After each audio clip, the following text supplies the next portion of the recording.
Hey, what's up, wrestling fans? My name is Joe Cronin. Welcome to the Retro Wrestling Recall, RWR. You'll remember it. In this first episode, I wanted to kind of keep things easy, as I always find it's easier to keep things a little bit shorter the first time around, before you really get into, deciding how your format's going to be. So I thought we'd start with one of the worst WrestleManias, they say, of all time. Now, even though they do say it is one of the worst WrestleManias of all time, at this time, I do want to set the stage. We are speaking about WrestleMania 9. And the point of this is I am going to give you my favorite match from the event, the worst match from the event, and the best moments from the event. And I'm going to try to do that in a way that makes sense, hopefully. Now, I have done Remembering WrestleMania with Justin Bailey before, one of my co-hosts and friends. But that was primarily to sort of try to remember what we could about every WrestleMania and go through it. Now, WrestleMania 9 is one I watch often, believe it or not. For a WrestleMania that is basically called one of the top 5, maybe worst ever, I don't know, I like it for some weird reason, but different than WrestleMania 8. But I like it for some weird reason because it's like a car wreck, if that makes any sense, kind of, but it's interesting in a way as well. The first thing to remember about WrestleMania 9, to me, is something that I had no idea about when I was 9 years old. When I was 9 years old, there was a whole bunch of backstory to this one I didn't get. I knew something didn't feel 100% exactly like the normal WrestleMania. I knew that they were outdoors in what looked to be a smaller crowd, and the ropes were different. The ropes were red, yellow, and black, or I'm sorry, I'm crazy. They were black, yellow, and black, I believe. So, there was all these little things that were different about the WrestleMania right from the get-go. So, as a kid, it was kind of, flashy and memorable. So, that's what I can tell you I remember about it, is these little moments that made it flashy and memorable to begin. It did not look like any of the other WrestleManias with the red, white, and blue ropes in a giant dome or in some kind of building in the dark. It was out in the sunlight on the West Coast, so being from Boston, it was daytime. We're used to WrestleManias at night, and it did get darker as it went on. Luckily for them, it didn't rain. There's been a lot talked about with this WrestleMania. I'm sure I'm going to miss a lot of things, but we're going to try to keep this in to a 40-minute span. Now, I always loved the entrance to this WrestleMania with everybody dressed up in the togas and everything else. It looked different. The microphones looked like these giant sort of pedestals from the Roman Colosseum or whatever you want to call it. These kind of Greek architecture. I know that's a little bit of a... I'm really going into detail with that, but but obviously, Macho Man was dressed up for the occasion. Macho Man was on commentary. Jim Ross on commentary for the first time. And Bobby Heenan was there as well. Now, Bobby Heenan, obviously, was always so entertaining, but one thing about this WrestleMania is Bobby Heenan didn't really, stand out, if that makes any sense. The previous WrestleMania, WrestleMania 8, Bobby Heenan, made a lot of those matches better by his commentary. At this WrestleMania 9, it didn't feel the same way as Bobby Heenan had felt. He said a lot less, I believe. He sort of just stuck to his regular old, heel announcer shtick, but he didn't have a whole lot invested in a lot of things. I always wondered about that, if there was something going on, or was it because Jim Ross was new, they were finding their footing, but either way, it still was good. His interaction with Macho Man and Jim Ross was still really good.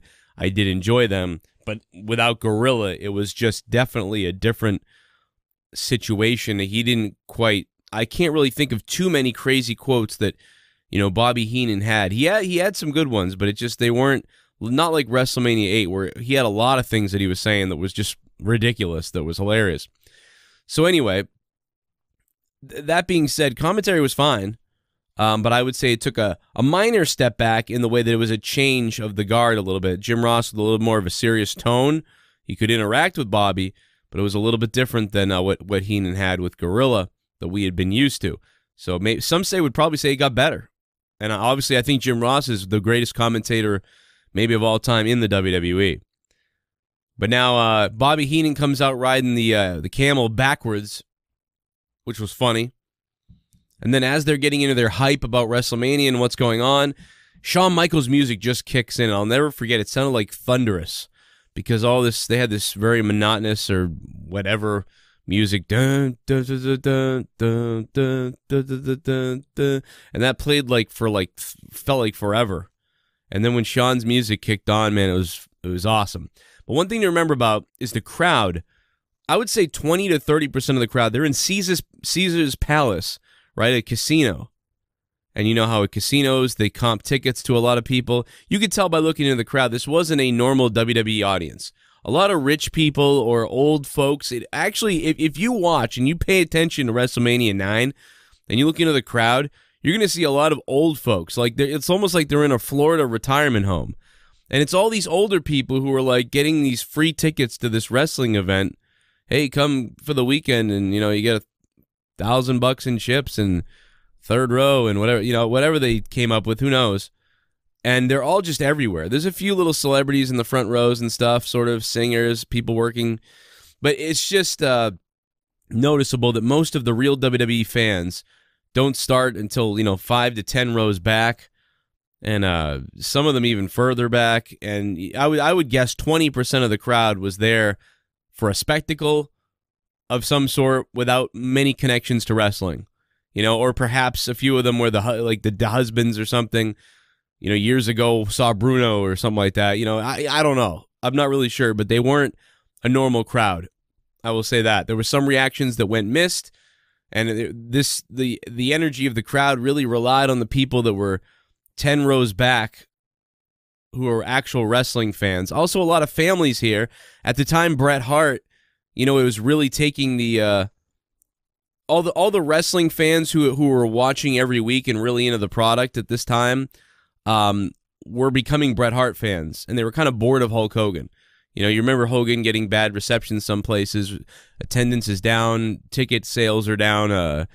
All this stuff has been clarified in multiple books and multiple stories, and even Bruce Pritchard, a guy who worked closely with Vince McMahon at the time. This has all been confirmed everywhere.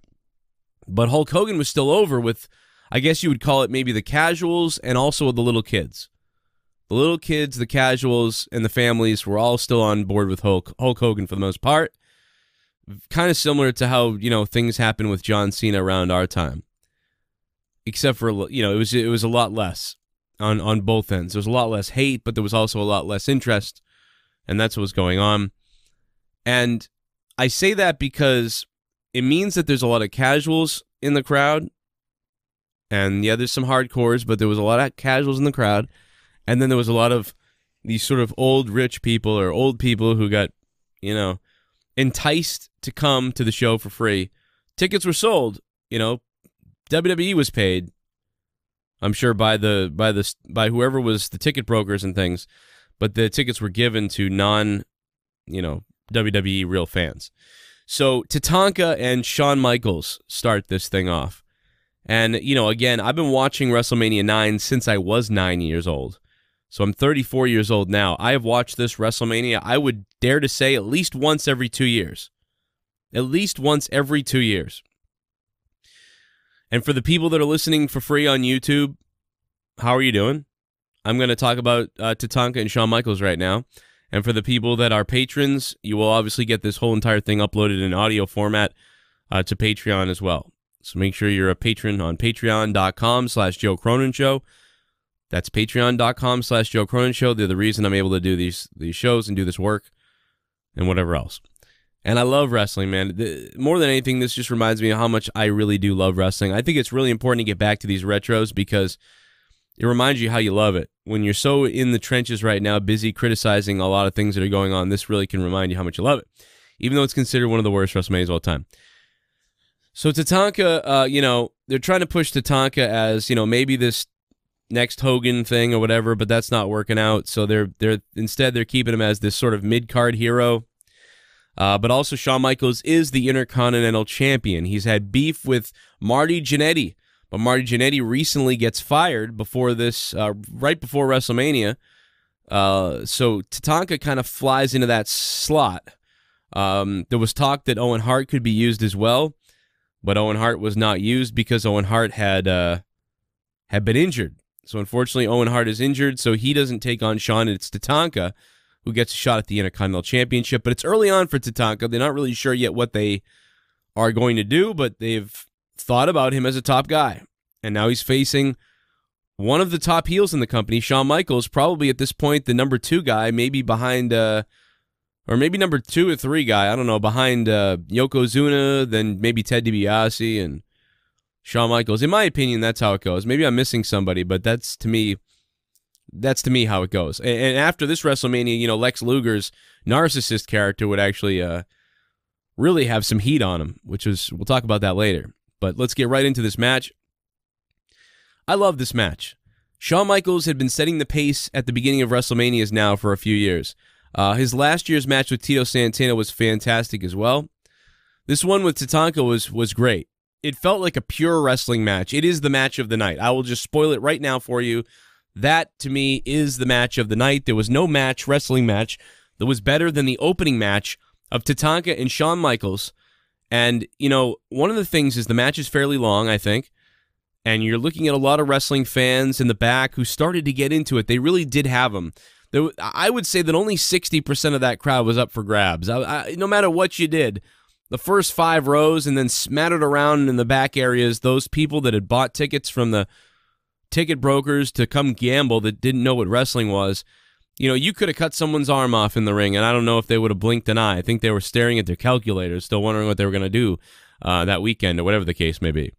So, and you can tell, man, if you know, if wondering what I'm talking about, go watch WrestleMania 9, and you'll see these just older folks, older white folks. That's right. I'll bring up race. I'm just kidding, but no, it is. They're older folks, and they're just there to gamble, and they're like, what? I can't even believe these people sat through all of this wrestling with everything that went on with the Doink and everything. They must have just been like, what is this? But they were there. There was some empty seats towards the middle to the end, and that, unfortunately, is why the vibe of this WrestleMania is just so different. But it looked fantastic, and it always, this WrestleMania stands out in your mind so much because it looks so different. I would say one of the worst atmospheres for WrestleMania ever was 11. So this is not the worst atmosphere. The atmosphere is kind of cool. I know that some people in the company have said that, you know, they felt like it just didn't feel like WrestleMania, and I can get that. It feels different. But in the end, you know, while the WrestleMania maybe didn't age too well, to me the atmosphere did age well. I think it does look interesting. But yeah, it does seem more of a spectacle or a special event or something interesting you would see, not WrestleMania. But in the end, to me, it is WrestleMania because I was 9 when I saw it, and it did feel like WrestleMania as a kid. So Shawn Michaels has Sherri in his corner, Luna Vachon in his corner, sorry. Shawn Michaels has Luna Vachon in his corner, and Sherri Martel is working with Tatanka because she would have been in Jannetty's corner, but obviously he left. So she comes up to support Tatanka after all the abuse that Shawn Michaels has given her and everything he's done to Sherri. And then, of course, Luna's there with, you know, Shawn Michaels. And that's why Sherri shows up to Tatanka's corner. I thought it made sense. Even though they lost Jannetty and they didn't whatever, I had no idea about that as a 9-year-old. I wondered what happened to Marty Jannetty, kind of, but, you know, this just made sense to me. You know, she doesn't like Shawn. She doesn't like the way he treated her, all these other things. And he's got Luna, and Tatanka's over there with no one to help him. So it made sense that Sherri came out and dressed in the feathers, too, like Native American feathers, like Tatanka. I thought Tatanka did a good job in the match. I enjoyed him. Not my favorite guy to watch work all the time, but Tatanka just had this sort of straight-up style. But when in there with Shawn Michaels, the two of them really had, I thought, good chemistry, different than Tito Santana and Shawn Michaels the year before. There was some little sloppy moments and things like that happened, but in a strange way, it added to the match, making me think that, you know, they were trying to one-up on each other and to reverse things, and eventually one guy overpowered the other guy to hit the move. Even if it was a move, you know, where Shawn was trying an arm drag and he caught him at the last second and just got him over. I don't know what it was, but that type of stuff made it feel more realer to me. The ability to sell like Shawn Michaels did really put this match over the top. I think if Tatanka had been in there with somebody else, it might not have been the match of the night, maybe. Possibly, though. I think Tatanka was good, and Shawn Michaels was great in this match as well. The two of them were wonderful. The commentary on this was good. It was a fairly long match for, I thought, to start WrestleMania, about 20-something minutes. The referee, I forget his name. I believe this may have been the referee who passed away in a car accident or something happened. And I don't remember that 100%, but I do remember him too. He has great intensity and timing. I know that that's not something we talk about a lot, but his count and his intensity was wonderful. You know, I don't know what else he did to help call the match, if he did anything. But and I remember at one point, you know, Shawn was trying to do something on the top rope, and Tatanka took him off and then just dropped him. Electric chair, fall away slam or something like that. And even that move, it just looked the crowd started coming alive then. Tatanka did the whole Hulk Hogan comeback thing at one point, which is a little bit hokey and cheesy sometimes, but for some stupid reason it worked. You know, he chopped Shawn Michaels a bunch. At one point threw him off the rope and chopped him across the sternum, and Shawn did a 360 in the air. You know, Tatanka got up on the top rope and cross-bodied him, almost got a pin there, and again, the referee's adamant cover. It was a match that, when you look at these two guys, the Heartbreak Kid Shawn Michaels and Native American Tatanka, you almost laugh. You know, like, what am I watching? But these guys go out there, and to me, they made me believe, and I loved it. Except we get to the ending, and the ending is Shawn Michaels basically getting counted out, and then he pulls the referee out of the ring. Shawn Michaels assaults the referee, essentially. He puts his hands on the referee. And Tatanka hits him with, I think, a Samoan drop or something. And then referee doesn't count. He's trying to tell Tatanka, listen, he put his hands on me. I'm disqualifying him. So Tatanka gets the victory, but Shawn Michaels keeps the Intercontinental Championship. Unfortunately, you know, if you knew this was going to be the match of the night, you might have booked it differently. It was supposed to be an opening match that was one of the better, you know, matches, but it gets the crowd going. And the story with Sherri was great. They went on to like do that story throughout the night there, with her being attacked in the back by Luna. And yeah, I always, as a kid, I was a Shawn Michaels fan. I wasn't even really a Tatanka fan, but I kind of liked both of them at this time. So I really wanted a decision to happen, and I really wanted Shawn Michaels to win, actually, as a kid. And I know that's crazy because Tatanka was the face, and almost I only knew a couple kids who were wrestling fans, but I knew that they wanted Tatanka to win. So I knew that I was in the minority with wanting Shawn Michaels to win as a 9-year-old, but I wanted Shawn to win, so I was happy he walked away with the belt at the time. But, you know, even as a kid, I remember, you know, kind of hoping, you know, Shawn had just won the match. But as an adult, either way, it would have been nice if somebody just won the match at WrestleMania for the Intercontinental belt. Kind of starts off, you know, but this would kind of sort of be a prelude to what we would get throughout the entire night at WrestleMania 9, which WrestleMania 9 is just one of the funniest goddamn WrestleManias ever. Because of that. Luna attacks Sherri after the match and everything, and that was cool, a little bit of drama there. And Steiner brothers take on the Headshrinkers, and you know, looking like the old school Usos here. And there was some intensity in this match. There was one thing I remember about these guys is they beat the shit out of each other. They really beat the crap out of each other. I'm sorry. I planned on putting this podcast up with a clean podcast, so I don't know, maybe I'll have to edit that out, but my bad. Maybe that won't happen again. So Steiner brothers looking awesome, just badass. You can say that word, it's okay. And they beat the crap out of each other, you know, and there was some sort of high impact moves that you see nowadays in this match. Very it was a sloppy, kind of sloppy at times match. A few mistakes here and there.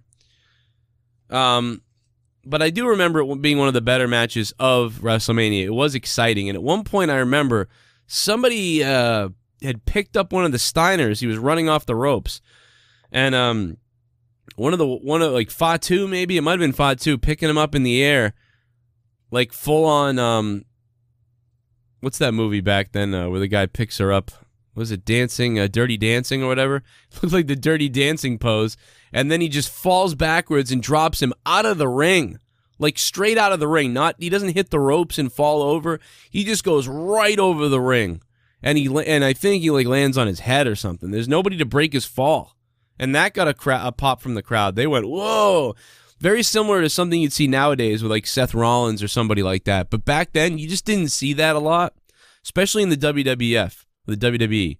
You didn't see that very often. It was a risky type of thing. And it was horrific. And it really reminded you, like, wow, these guys are trying to kill each other to win here. And that's kind of what I thought about it. Nice little debut, I thought, for the Steiners. Steiner's brothers get the victory. And I thought it was a nice match. It wasn't better than Shawn Michaels' Tatanka. Kind of all over the place in a way. But the crowd was loving it. So that was pretty good. By the end. Next up, we'd get, and the other thing to say about it, too, is it was one of the decisive victories of the night, right? The Steiner brothers got a decisive victory. They had to deal with interference outside, too, by the way. I think it was Alpha or whatever from the Wild Samoans. He was out there as the manager, and so they had to deal with his interference. So there was some kind of screw job in the first match. You know, they had to deal with the outside interference in the manager in the second match, but there was a clean victory, I believe. I think. And then next up is the Doink versus Crush match, which is a horrible match. You know, in fact, I would liken Doink to myself in the ring. I'm watching Doink, and I forget the guy's name who played Doink at the time, but great. He was always heralded as a good guy playing the character. You know, but the match wasn't very good as far as wrestling, but the story got really awesome by the end. I mean, it was really awesome, I thought. And I was watching it, kind of didn't care about Crush that much, kind of, you know, thought Doink was kind of weird as a kid. And looking at it now, it's like you just love Doink, man. It's hilarious. And Crush is kind of lame anyway. So even as a kid, you almost liked that Doink attacked him. And in fact, they would talk about that. Multiple people would talk about that later, how the crowd's reaction was they were cheering Doink. It was very strange.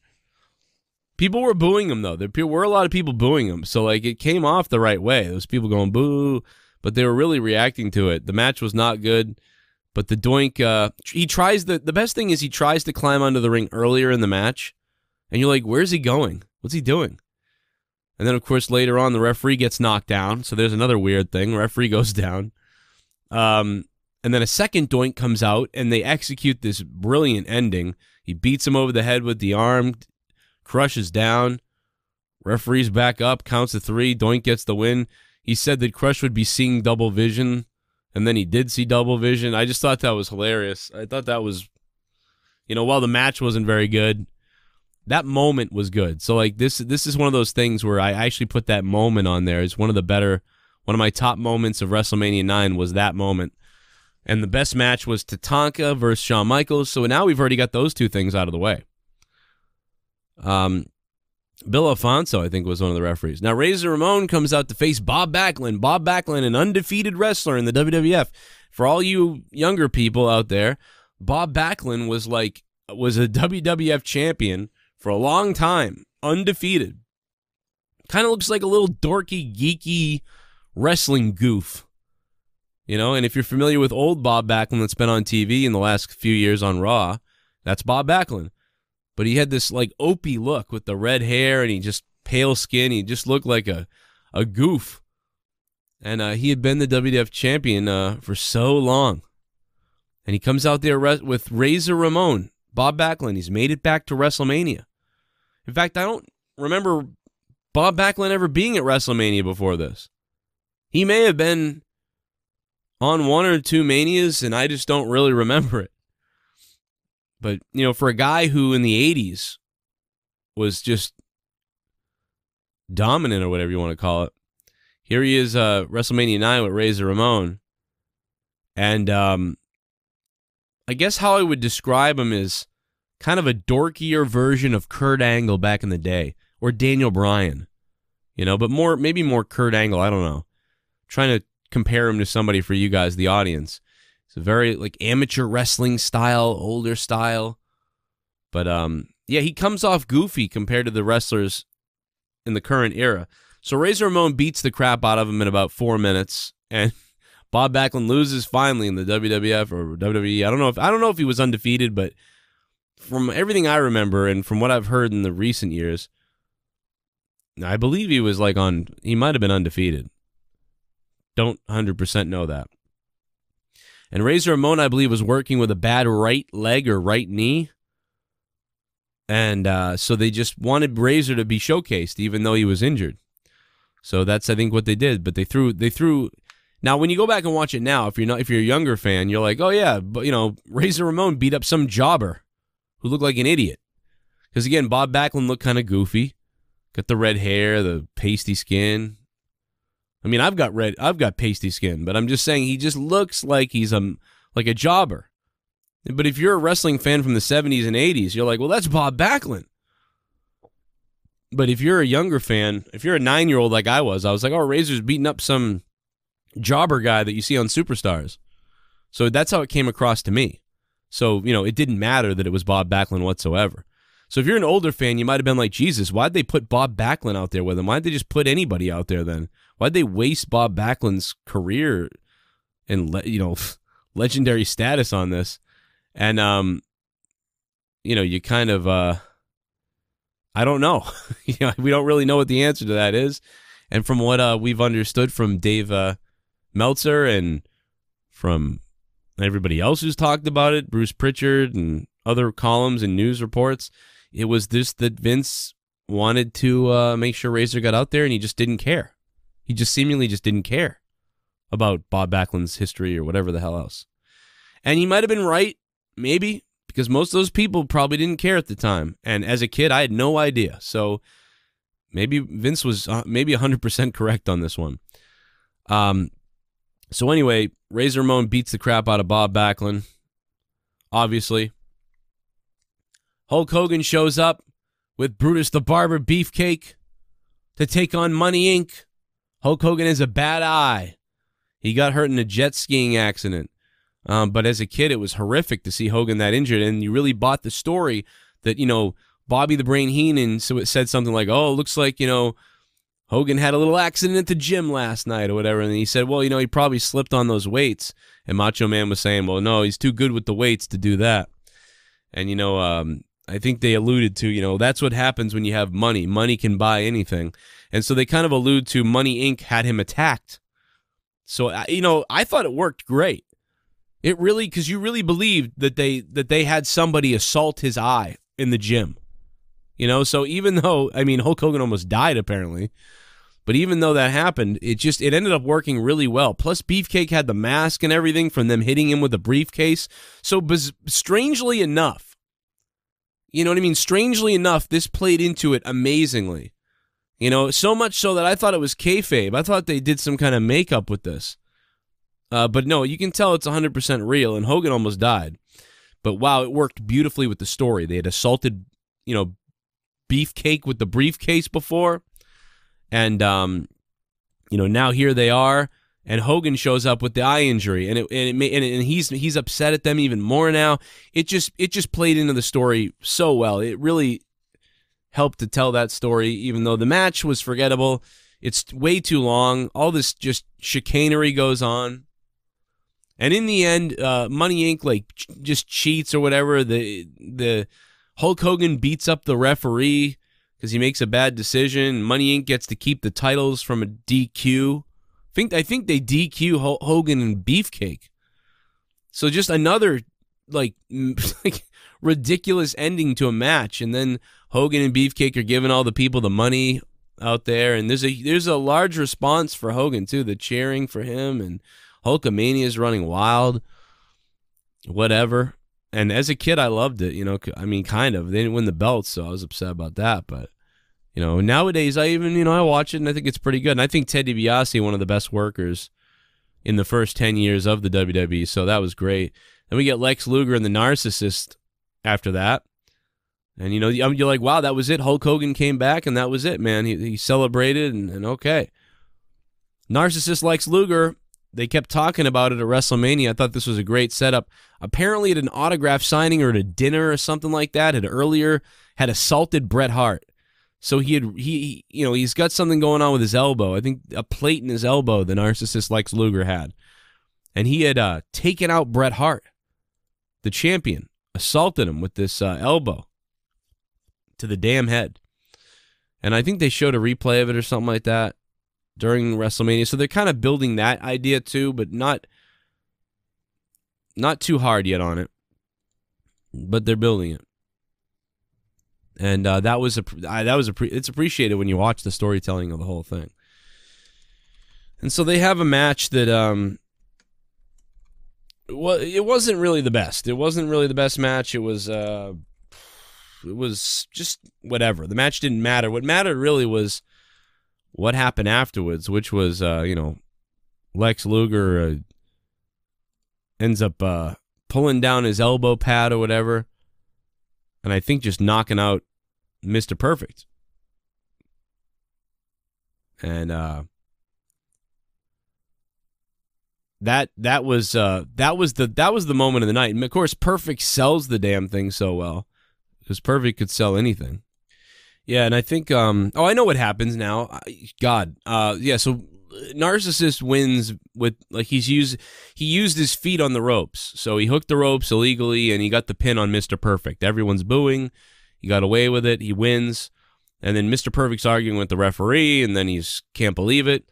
And then from behind out of nowhere, Lex Luger clubs him across the head with that forearm or that elbow or whatever. And I love JR, man, because JR's like, he got him. He caught him. He caught him with that elbow. And that's just a great call. And even though it was after the match. And so, yeah, Lex Luger knocks out. I'm trying to listen. There's a great moment here with Bobby Heenan and Macho Man where they're arguing about it. And Macho Man stands up and almost acts like he's going to fight Bobby Heenan. Heenan's trying to hide behind Jim Ross. It really got intense at that point. Like Macho's had enough of Heenan being a heel. It was really a great exchange with the two of them. It really was a really cool exchange. I really enjoyed that part of it. Later on, Shawn Michaels gets involved when Perfect goes looking for him in the back, and Shawn attacks Perfect, and they have a little beatdown in the backstage, which was great. Then we get The Undertaker versus Giant Gonzalez, who comes out wearing this weird human muscle suit, which is got hair on it, and it's just creepy as hell. I'll never forget the scene as a kid, though, because it looks so crazy. As a kid, this looked really cool. As an adult, you're like, this is ridiculous. And a lot of the adults and the people back then thought it was ridiculous. But as a kid, it kind of worked out a little bit like, man, how's The Undertaker going to take this guy out? And he doesn't. Gonzalez chloroforms The Undertaker and gets disqualified. In another weird, stupid ending to a match. Every match had a weird ending. Every match, almost. The Steiners got a victory, I think. Clean. But up until this point, everything was some kind of screw job. So The Undertaker wins, but by DQ, which is now the second or third DQ type of situation we have. Not to mention Lex Luger cheated to win, but then knocked the guy out. Doink the Clown cheated by having a double Doink show up. I mean, just a weird... probably the worst Undertaker match at a WrestleMania. It wasn't Undertaker's fault whatsoever. Let's make that clear. It kind of stinks that in the prime of his career, he had this, goofy thing to do at WrestleMania 9, but whatever the case may be, that's what happened at WrestleMania 9. It's not worth talking about. I don't think it was the right decision, in my opinion, but that's what they did. Todd Pettengill is seen in the crowd throughout the night with a backwards hat, hanging out with the people. He's hip with the people in the crowd. I thought that was interesting. And then Bret Hart and Yokozuna square off. And as a kid, I want Bret Hart to win. I like Bret Hart. And but as a kid, I'm also thinking man, I can't believe Hogan didn't win the titles and he wasn't there. But oh well, But Bret Hart, man, let's see what Bret Hart does, I guess. And man, Yokozuna cheated. Bret Hart and Yokozuna have a match that it was really kind of boring, to be honest, as a kid. It was kind of boring. It felt like they had just gotten started right around the time when you start getting more interested in the match is where it pretty much ended. So you're kind of left with no payoff for the match. And then, of course, it ends with Bret Hart getting salt thrown in his eyes It's really baby powder, but it's salt thrown in the eyes. And Bret Hart, I love the clothesline that he did back then. He did a clothesline. Bret Hart would do a clothesline off the rope. It staggered Yokozuna. And then as Yokozuna was tipping, Bret Hart would do that sort of sliding dive clothesline. You know, where you stick your legs out ahead of you and you kind of like your baseball sliding as you clothesline. And it was so unique. Nobody else was doing that move, doing it like that. And it made sense to do it like that because Bret had to do something to take the big man off his feet. A regular running clothesline isn't going to do it. So he used all his body weight to kind of slingshot clothesline. You know, and it looked good. It wasn't like the sling blade you see nowadays. I really hate the sling blade. But it was like he was taking his body and cutting him in, almost like you go for a bulldog. It's something I noticed, and it's something that I noticed as a kid that Bret Hart did there, and it was really appreciated. I thought it looked great. And then it sets up, he's trying to get the sharpshooter on Yokozuna. He's kind of got it. That's when Fuji throws the salt. And then, of course, Hulk Hogan. Hulk Hogan comes back out. And as a kid, I was popping for this. I was like, tell him, Hulk Hogan. You know, I'm a big Hulk Hogan fan. And then for Yokozuna to say, we're going to put the belt on the line right now, you yellow belly Hulk Hogan, let's go. And it was, when you think about it, it's dumb as hell. You know, why would they put the belt on the line? Even as a kid, I thought maybe it didn't count, is what I thought as a kid. I thought, wait a minute, the referee can't just make a match, can he? Even as a 9-year-old. And as a 9-year-old, I thought, well, they're going to come out next week or whatever, and we're going to find out that Hogan really didn't win the belt. That it was a great celebration and everything, but he didn't really win the belt because it wasn't sanctioned. I thought that's what was going to happen. That's not what happened. He was the champion. So Hogan, and we're skipping a beat here, but whatever, you know what happens. So Hogan gets challenged, and Bret Hart is grabbing his eyes, needs medical help, and Bret's telling him, just go get him, go get him. And they're calling Hulk Hogan out in the ring. Like, Hulk Hogan, you're a coward. You won't do anything. You coward. We'll put the belt up on the line. He won't come in and face Yokozuna, so Fuji says, we'll put the belt on the line right now. And then Yokozuna starts beating him up. Fuji takes out, the referee makes it a match. I think the bell rings. And then Fuji takes out the salt to throw it, and then he throws it in Yokozuna's eyes. Then Hogan knocks out Fuji, and then clotheslines Yoko, and then gives him the big boot. But what I don't understand is, why didn't the referee disqualify Fuji? Because Fuji threw salt in Yokozuna's eyes. So that should have disqualified Hulk Hogan right there. We saw earlier in the night that Shawn Michaels was disqualified for assaulting the referee. You know, you would think that Fuji would be because that referee played it by the book, by the rules. It was fabulous. So you would think that this referee would play it by the book and by the rules, and he would have disqualified Hulk Hogan because Fuji attacked Yokozuna technically. But whatever. I digress. Hogan celebrates like a maniac. All the kids and fans are cheering. All the older people are cheering because they know who Hulk Hogan is from TV and stuff. So it kind of gets everybody on board. I understand why they did it. I get it. People crap on this all the time, but I sort of understand. I also understand why some of the more teenager fans or older fans in their 20s and 30s who were watching every week were upset by this because they were going with Bret Hart. They were cheering for Bret Hart. Now it's, oh my God, it's back to Hogan. But on WrestleMania, he gets an ovation. He's cheered, so it seems to be 100% the right decision because the people in the crowd are families and the people from the casino and whatever else. And I don't know, but it worked out. I don't know. I don't really like what would happen in the future. I always thought that after this happened, that Bret Hart should have then challenged Hulk Hogan for the belt. And then Bret Hart should have won the belt back from Hogan. I always thought that would have been the way to pass the torch. Have Hogan pass the torch back to Bret now. Like, here's the guy who, Bret was about to beat Yokozuna.